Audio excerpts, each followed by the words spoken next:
you just tell us your emotions, how you feel? Yeah. If I can try and understand what I'm feeling myself, to be honest. Pride, I think today we put on a great performance. I know the result didn't go our way, but at this moment in time, I think performances are more of a priority, and I think for the majority of the game, we were really in it, created chances, and we really felt like we could have pushed on to win the game, and so, you know, immense pride with that. And honestly, just pride overall for the fans today. They were fantastic. Getting to play here at Cardiff one last time was a dream come true, you know, in front of my family. So yeah, I'm not sad.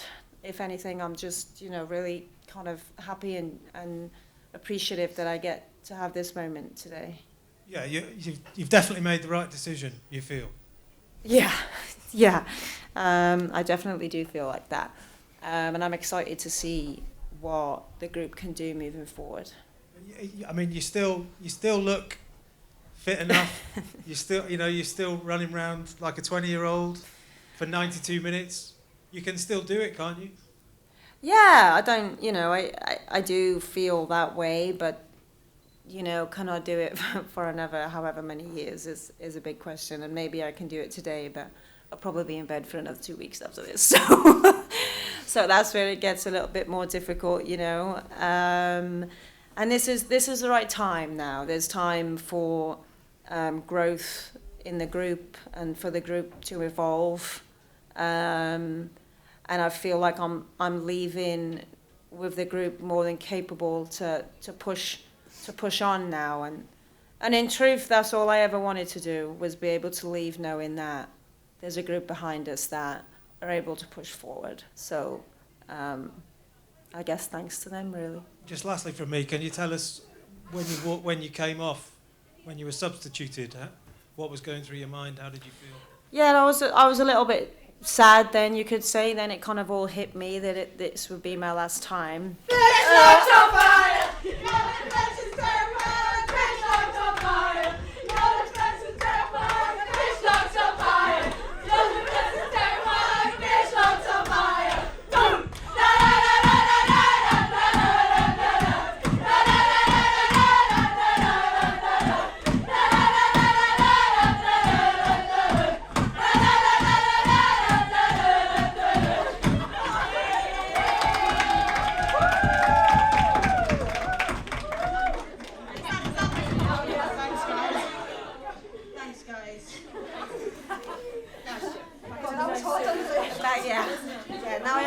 Now I have to be serious. Well, clap for Jess!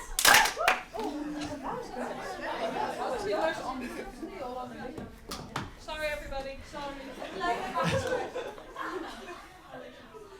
So were you expecting that then, Jess? No. They're all crazy. I love them though. Yeah, I don't really know what to say after that. How are you going to cope without Wales and without that? Yeah, I think that's the big question. I don't know. I have to figure out a way, obviously. It's all I've known, you know, my whole career basically. I was playing for Wales before I was a professional. It's always been stability for me, a safe place really. It allowed me to grow as a person. Spent so much time with so many people, not just the players, but like O's and all that. So I don't know. I don't have the answer to that question. I guess I'll just have to try and figure it out. You took an eclectic career, you travelled around the world, but it was always coming back for Wales, wasn't it? That was always part of your being as a person and as a player.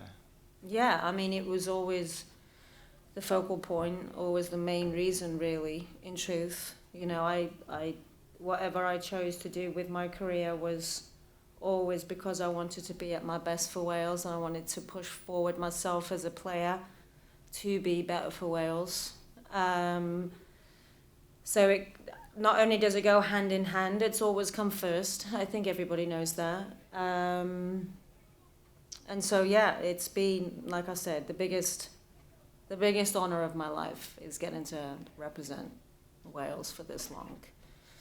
So yeah. And I remember your 100th cap up at Ystrad Mynach and 250 people there as you scored a stormer against Northern Ireland. But to go from that to 11,500 here today in the Cardiff City Stadium and everything that's gone with it, I mean, that must bring you so much pride.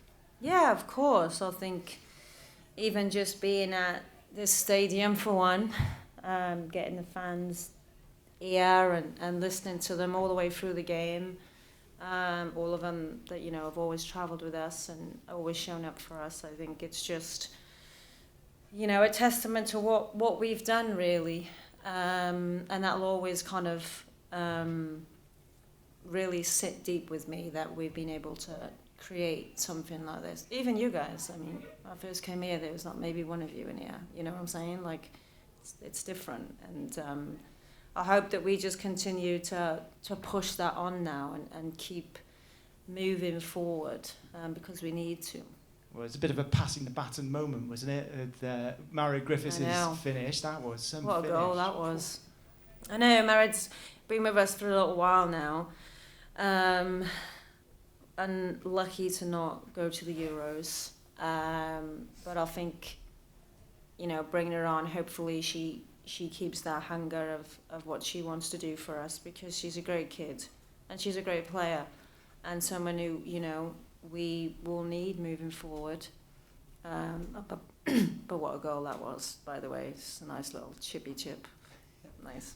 Wasn't even born, was she, when you made your debut? I don't know that one. Yeah, Sean? Jess, when the players came in there, you know, we talked about, everyone who plays for Wales talks about that Wales family, and that's just another example. What's it going to be like not having them around every few months, that you all come together? Have you, because there's obviously a lot of things you've got to think about, but that's one heck of a family you've got there. Yeah, I know. I played with them for a long time, especially, you know, my girls, Soph and Haz and Rowie and all that.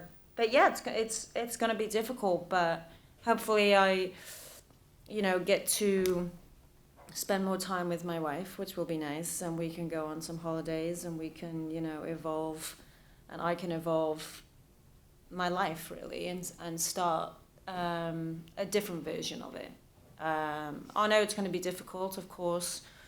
Been doing something for so long and created so much, but I am also, in truth, really looking forward to starting a different journey, a personal journey, I guess. So we'll just see how that goes.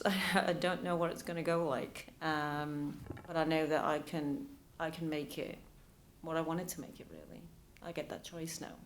One final one for me. Just what were your thoughts during that anthem? Because I think it's every Welsh person's dream to stand in a line and sing the anthem representing their country, and you've had the honour of doing it 166 times. But what did they feel like doing it for one final time? Yeah, that definitely was emotional. I had one of my little nephews with me too, who I love dearly, who actually hates football.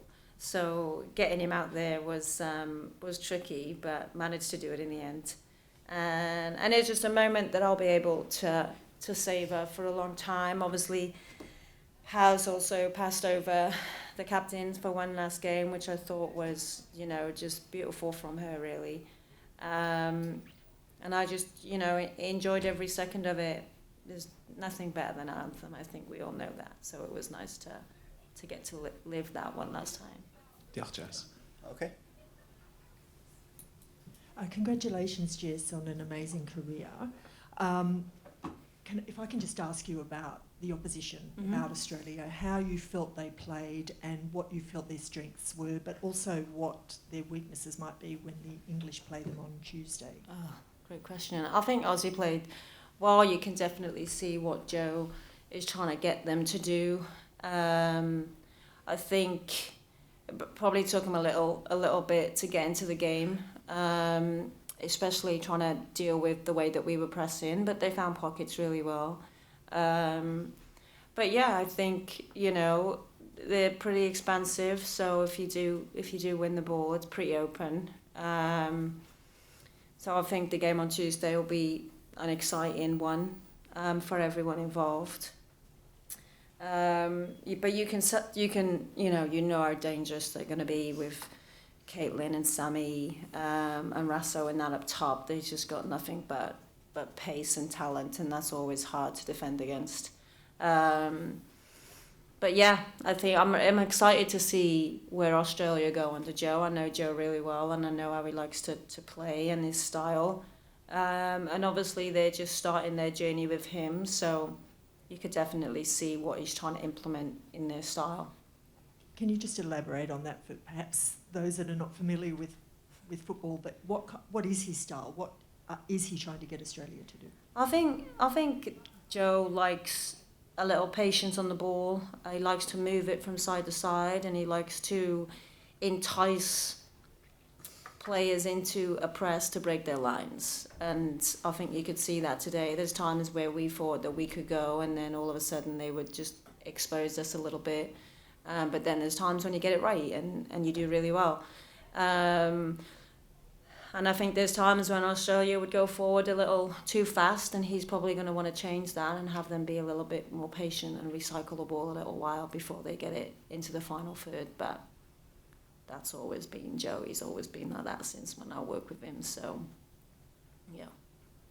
Thank you. We just one from Amy, then we just want to let Jess go then, if that's okay. Yeah, thank No you. problems. Thank you. You created a legacy here in Wales, not just a legacy, but a conversation that I think really needs to be had, and loads of girls around Wales now wants to play football. What is the future of Welsh football for women? I think honestly it's still unwritten, and I think that's the beauty of it, right? Like, we have come so far, but there's still so much to do.